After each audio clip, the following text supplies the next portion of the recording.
Hello friends, today we are going to study about the moments and Shepard's correction for moments. अगर हम बात करें moments की, तो मोमेंट्स क्या होते हैं, कैसे कैलकुलेट करते हैं, शायद आपको पता हो, शायद नहीं। लेकिन हम यहाँ पे जो डिस्कस करने वाले हैं, वो है की पॉइंट्स, वो पॉइंट्स जो हम जनरली इग्नोर कर देते हैं या फिर एग्जाम्स के चलते हम सिर्फ न्यूमेरिकल पोर्शन पे ध्यान देते हैं और थ्योरेटिकल पे नहीं। तो यहाँ हम थ्योरेटिकल पोर्शन की बात करेंगे। बहुत ही शॉर्ट में मैं बताने वाली हूँ मोमेंट्स क्या होता है और शेफर्ड्स करेक्शन क्यों लगाते, क्या क्यों जरूरत है शेफर्ड्स करेक्शन की। ठीक है, अब मोमेंट्स की बात करें तो इसका मीनिंग क्या होगा, डेफिनेशन क्या है मोमेंट्स की। अगर कोई आपसे पूछे what do you mean bye moments, तो मोमेंट्स को हम इस तरह से डिफाइन कर सकते हैं कि it is a general statistical measure, ठीक है, टुकड़ों में पढ़ेंगे। It is a statistical measure which is used, किसके लिए यूज कर सकते हैं हम इसे, which is used to describe and analyze what the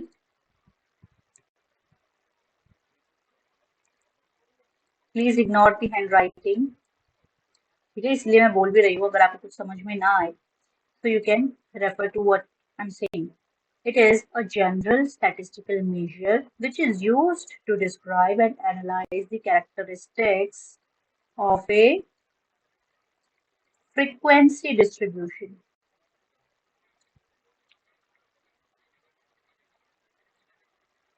ठीक है, इससे सिंपल आई डोंट थिंक कि कोई डेफिनेशन होगी। कुछ नहीं है, मोमेंट्स सिर्फ एक टूल है, एक मेजर है जिसका हम कब यूज करते हैं, किसी भी फ्रीक्वेंसी डिस्ट्रीब्यूशन की कैरेक्टरिस्टिक्स को डिस्क्राइब करने के लिए, एनालाइज करने के लिए। ठीक है, ये याद रखना है। जो मेन वर्ड्स हैं इसमें मैंने बता देती हूँ। फ्रीक्वेंसी डिस्ट्रीब्यूशन याद रखो, क्योंकि जो भी बातें चल रही हैं वो फ्रीक्वेंसी डिस्ट्रीब्यूशन की ही चल रही हैं। तो फ्रीक्वेंसी डिस्ट्रीब्यूशन, उसका कैरेक्टरिस्टिक, ठीक है, उसे डिस्क्राइब करना, ठीक है, इसके थ्रू, एक स्टैटिस्टिकल मेजर के थ्रू। तो मोमेंट क्या है, एक स्टैटिस्टिकल मेजर है जो कि डिस्क्राइब करता है क्या, कैरेक्टरिस्टिक को ऑफ ए फ्रीक्वेंसी डिस्ट्रीब्यूशन, बता दिया। मोमेंट्स की बात करें तो ये एक स्टैटिस्टिकल मेजर है जो कि डिस्क्राइब करता है कैरेक्टरिस्टिक्स को, किसके, फ्रीक्वेंसी डिस्ट्रीब्यूशन के कैरेक्टरिस्टिक्स को। ठीक है, सिंपल मीनिंग हो गया। फिर बात करते हैं मोमेंट्स के टाइप्स। तो तीन तरह के मोमेंट्स होते हैं, 1 2 3। First is moments from mean, या इसे हम सेंट्रल मोमेंट्स भी बोल सकते हैं। ठीक है, सेकंड है मोमेंट्स फ्रॉम, पहला तो मीन से हो गया, दूसरा मोमेंट किसमें से लेंगे, आर्बिट्ररी ओरिजिन। ये तो ओरिजिन हो गया, ये आर्बिट्ररी ओरिजिन। और तीसरा है मोमेंट्स फ्रॉम जीरो। ठीक है, यहाँ पे हम फ्रॉम की जगह अबाउट भी लिख सकते हैं, ठीक है, if you like. Moments about mean, moments about arbitrary origin, moments about zero. जो इन तीनों में भी जो सबसे इम्पोर्टेंट है वो क्या है, वो है सेंट्रल मोमेंट। ये सबसे इम्पोर्टेंट है, ठीक है। ये आपको पता होना ही चाहिए, तो नहीं भी पता हो तो चलेगा, बट मेजरली जो पूछा जाता है इंटरव्यूज में या वाइवा में क्या होता है, या शॉर्ट क्वेश्चन ही मान लो, शॉर्ट क्वेश्चंस में भी पूछ सकते हैं, what do you mean by central moments, what are central moments, ठीक है। तो इसकी बात करेंगे, जो इम्पोर्टेंट है मैं आपको सिर्फ वही बता रही हूँ, पूरा डिस्कस नहीं कर रही हूँ। जो इम्पोर्टेंट है, जो आप समझ सकते हो इजीली, वो आप यहाँ समझ सकते हो, ठीक है। अब जो सेंट्रल मोमेंट है वो भी चार तरह के होते हैं, ठीक है। पहला हो गया आपका म्यू 1, सेकेंड इज म्यू 2, ये म्यू होता है, ठीक है। और फोर्थ वन इज म्यू 4, ठीक है। म्यू 1 का क्या होता है, mu 1 is always 0, mu 2 is what, variance, standard deviation का स्क्वायर।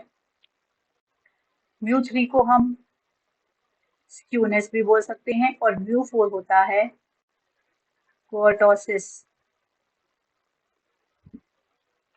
ठीक है। मैं एज्यूम करके चल रही हूँ कि आपको स्टैंडर्ड डिविएशन, वेरिएंस, स्क्यूनेस, कुर्टोसिस के बारे में पता है, इसलिए यहाँ मैं इसे एक्सप्लेन नहीं कर रही हूँ। If you like the video, please do comment कि आपको अगर वेरिएंस, स्टैंडर्ड डिविएशन, स्क्यूनेस और कुर्टोसिस के बारे में भी अगर पढ़ना हो तो I will make video on these topics too. तो अभी बात करते हैं सेंट्रल मोमेंट्स की। सेंट्रल मोमेंट में आ गया म्यू 1, म्यू 2, म्यू 3, म्यू 4, इनके मीनिंग भी बता दिए हैं। म्यू 1 0 होता है, म्यू 2 स्टैंडर्ड डिविएशन का स्क्वायर जिसे हम वेरिएंस भी कहते हैं, mu 3 is skewness, mu 4 is कुर्टोसिस। अब जो म्यू 1 है ये 0 क्यों है, क्योंकि यहाँ हम क्या देख रहे हैं, मोमेंट्स अबाउट मीन, ठीक है। हम अगर मीन कैलकुलेट करते हैं तो कैसे कैलकुलेट करते हैं, मीन से अगर हम डेविएशन देखें, देखो जनरली इसका फॉर्मूला क्या होता है, समेशन ऑफ, अगर फ्रीक्वेंसी डिस्ट्रीब्यूशन आपका कॉन्टिन्यूस सीरीज का है तो फ्रीक्वेंसी मल्टीप्लाई बाय dx का स्क्वायर, या यहाँ पे स्क्वायर नहीं भी लो क्योंकि ये तो फर्स्ट मोमेंट है ना आपका, तो यहाँ स्क्वायर नहीं लेंगे, अपॉन एन, यही होता है मीन। ऐसे निकालते हैं। ये dx क्या है, dx क्या है, dx है हमारा कोई भी वैल्यू माइनस मीन, डिविएशन है, ठीक है। dx इज व्हाट, डिविएशन, इसे हम डिविएशन भी बोल सकते हैं, ठीक है। x माइनस एक्स बार।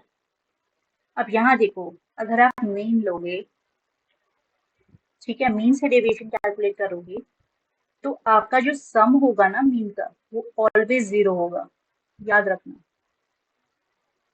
क्योंकि कुछ वैल्यूज जो होंगे वो नेगेटिव जाएंगी, कुछ वैल्यूज पॉजिटिव जाएंगी, ठीक है। तो नेगेटिव और पॉजिटिव वैल्यूज जो होंगी वो अपने आप में बैलेंस कर लेंगी, और जो आपका सम आएगा वो 0 हो जाएगा। इसीलिए यहाँ पे म्यू 1 की वैल्यू 0 है, जो फर्स्ट मोमेंट है उसकी वैल्यू 0 है।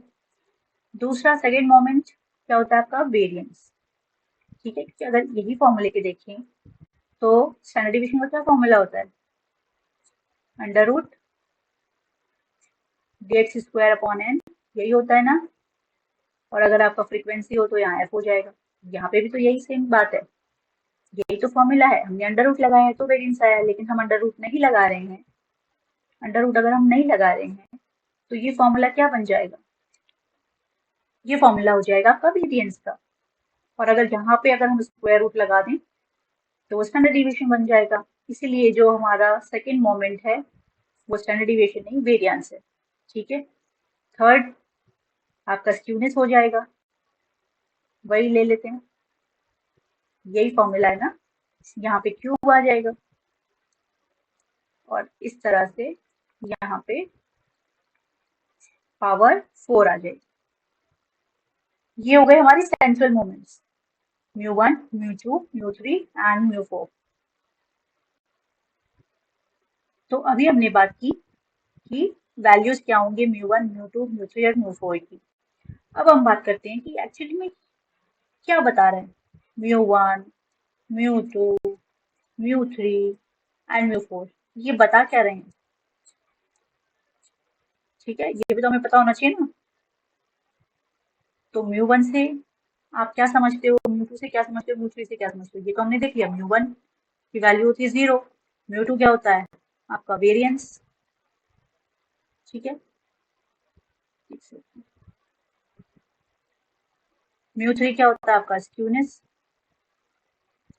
μ4 क्या होता है कर्टोसिस। लेकिन थ्योरेटिकली अगर हम इन्हें एक्सप्लेन करें तो क्या बता रहे हैं, μ1 क्या है? पहली चीज तो ये फर्स्ट मोमेंट है, ये याद रखना। ये first moment, second moment, third moment and this is fourth moment. तो जो μ1 है, this is first moment which tells us about the mean की बात थी ना यहाँ पे, the centre of data.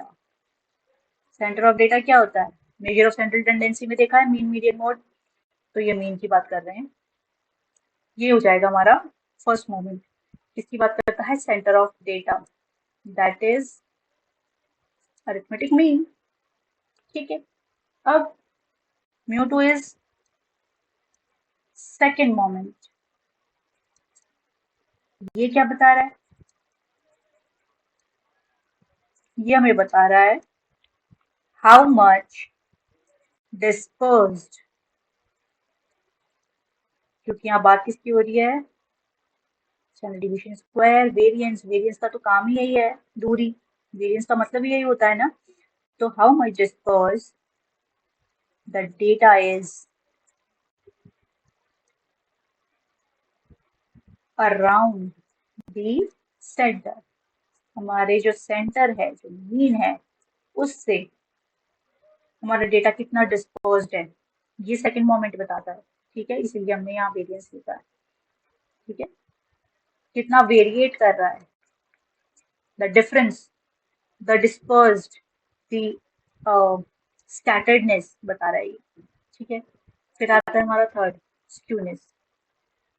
Third moment, ये क्या है? Third moment.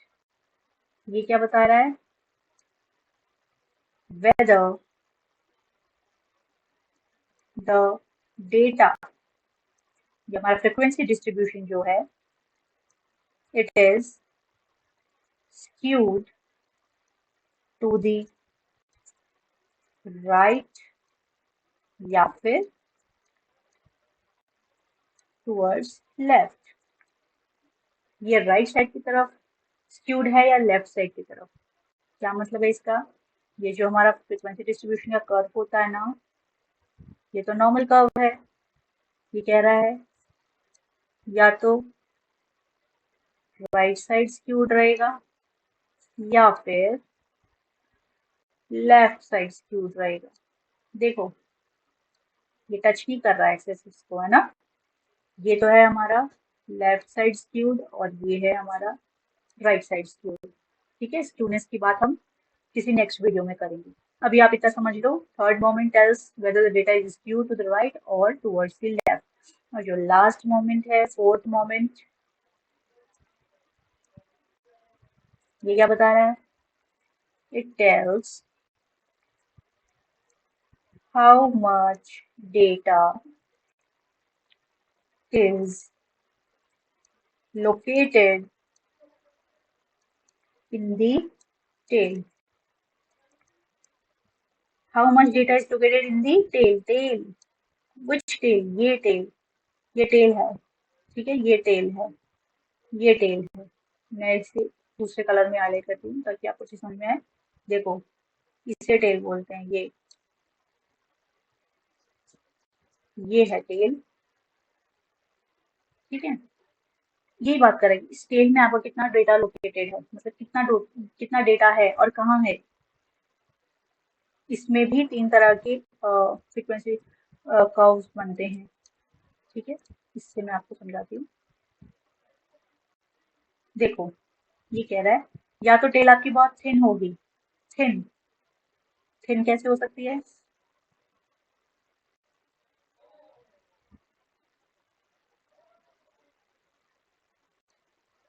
ठीक है, या नॉर्मल हो सकती है, ये नॉर्मल है, देख ये जो है ये नॉर्मल है, तो ये बना देते हैं। ठीक है, ये नॉर्मल हो गया, ये नॉर्मल है। या फिर फ्लैट हो सकती है, फ्लैट कैसी होगी, ऐसी, ये फ्लैट हो गई, ये थिन हो गई, नॉर्मल हो गई, और ये फ्लैट हो गई। अब ये भी हमें एक मोमेंट से पता चल सकता है, फोर्थ मोमेंट। ठीक है, ये क्या है, बहुत ही थिन है, इसे हम क्या कहेंगे, कर्टोसिस की बात बता रही मैं आपको, इसे हम क्या कहेंगे, लैप्टोकर्टिक फ्रीक्वेंसी डिस्ट्रीब्यूशन। ये क्या है, नॉर्मल, या इसे हम बोलते हैं मीजोकर्टिक फ्रीक्वेंसी डिस्ट्रीब्यूशन। और ये जो है, ये जो टेल है, ये हमारी फ्लैट जा रही है, इसे हम बोलेंगे प्लेटिकॉर्टिक फ्रीक्वेंसी डिस्ट्रीब्यूशन। ठीक है, ये तो फर्स्ट मोमेंट क्या बता रहा है, ये बता रहा है centre of data. First moment याद रखना, सेंटर ऑफ डेटा के बारे में बता रहा है। Second data, sorry, second moment क्या बता रहा है, डिस्पर्जन के बारे में, डिस्पर्स कितना है आपका डेटा सेंटर से। थर्ड मोमेंट बता रहा है आपका स्क्यूनेस के बारे में, कि आपका डेटा जो है वो राइट साइड स्क्यूड है या लेफ्ट साइड स्क्यूड है, या स्क्यूनेस नहीं है। और फोर्थ मोमेंट जो है वो बताता है कि आपका जो डेटा है वो टेल में कितना लोकेटेड है, इस साइड ज्यादा है, इस साइड ज्यादा है, या ऐसे फैला हुआ है। ठीक है, तो ये हमें फोर्थ मोमेंट बताता है। Now let's talk about the Shepard's correction.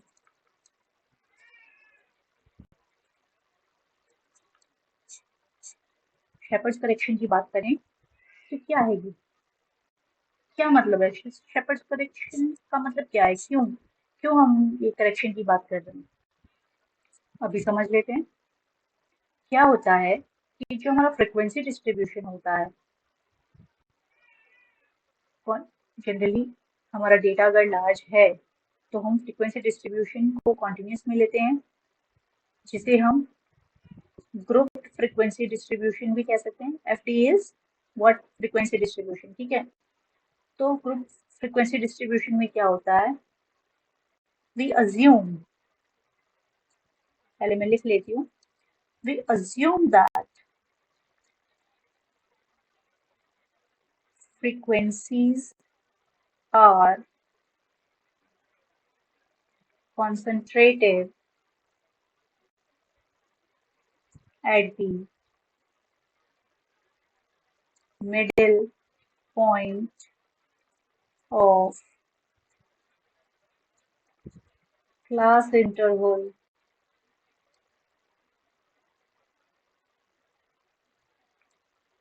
क्या लिखा मैंने कि ग्रुप फ्रीक्वेंसी डिस्ट्रीब्यूशन में we assume that frequencies are concentrated at the middle point of class interval, but sometimes this is not true. Actually, most of the times it is not true. ये क्या कह रहा है, ये example के through मैं आपको फटाफट समझा देती हूँ।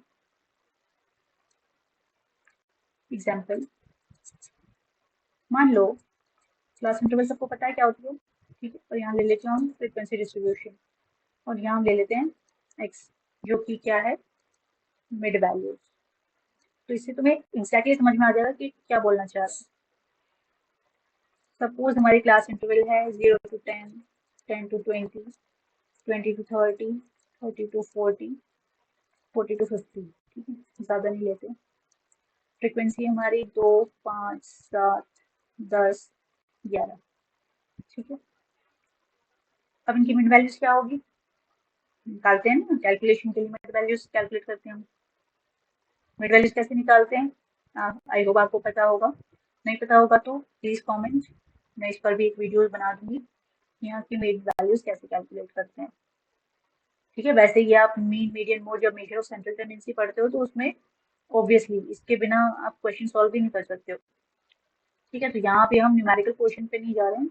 मैं सिर्फ आपको की पॉइंट्स बता रही हूँ टॉपिक के। ठीक है, कि क्या होता है, ताकि हमें मतलब समझ में आए, चीजों का कॉन्सेप्ट क्लियर हो। ठीक है, तो क्लास इंटरवल 0 to 10 है, मिड वैल्यू 5 हो गई, 10 to 20 की 15 हो जाएगी, देन 20 to 30, 25, 30 to 40, 35, 40 to 50, 45, ये मिड वैल्यूज हो गई। अब देखो, अगेन यहाँ पे जाओ, ये क्या कह रहा है कि ग्रुप फ्रिक्वेंसी डिस्ट्रीब्यूशन में क्या होता है, ये ग्रुप फ्रिक्वेंसी डिस्ट्रीब्यूशन है। ठीक है, इसमें क्या होता है, we assume that frequencies are concentrated at the middle point, या मिड वैल्यू भी कह सकते हैं, of class intervals. Class intervals की जो मिडिल पॉइंट है, क्या ये है ना मिडिल पॉइंट्स, मिड वैल्यूज, यहाँ पे कह रहा है कि कंसंट्रेटेड होती है फ्रीक्वेंसीज, ऐसा हम अज्यूम करके चलते हैं। ठीक है, लेकिन जरूरी नहीं है ना। जैसे ये हमने ले लिए मार्क्स इन स्टैटिस्टिक्स, और ये हो गए नंबर ऑफ स्टूडेंट्स। तो 0 to 10 जो मार्क्स आए वो 2 स्टूडेंट्स के आए हैं, 10 to 20 में 5 स्टूडेंट्स आए हैं, 20 to 30 में 7 students, 30 to 40 10 students, 40 to 50 marks आए हैं 11 स्टूडेंट्स के। ठीक है, अब सपोज 30 to 40 है, 10 स्टूडेंट्स के मार्क्स आए हैं, पर क्या 35 ही आए हैं 10 के 10 स्टूडेंट्स के पास? ऐसा तो नहीं है, ऐसा तो नहीं हो सकता ना। हो सकता है किसी के 31 आए, हो सकता है किसी के 39 आए, हो सकता है ना, क्योंकि ये तो 30 से 40 तक है। 31 भी आ सकते हैं किसी के, 39 भी आ सकते हैं, 37 भी आ सकते हैं, हो सकता है 9 स्टूडेंट्स के 39 मार्क्स आए, एक के 31 आए। ठीक है, तो ऐसे टाइम पे क्या होता है, हमारी कैलकुलेशंस हैं वो एक ट्रू पिक्चर नहीं देती है, कि इसीलिए हम शेपर्ड्स करेक्शन को यूज करते हैं, राइट।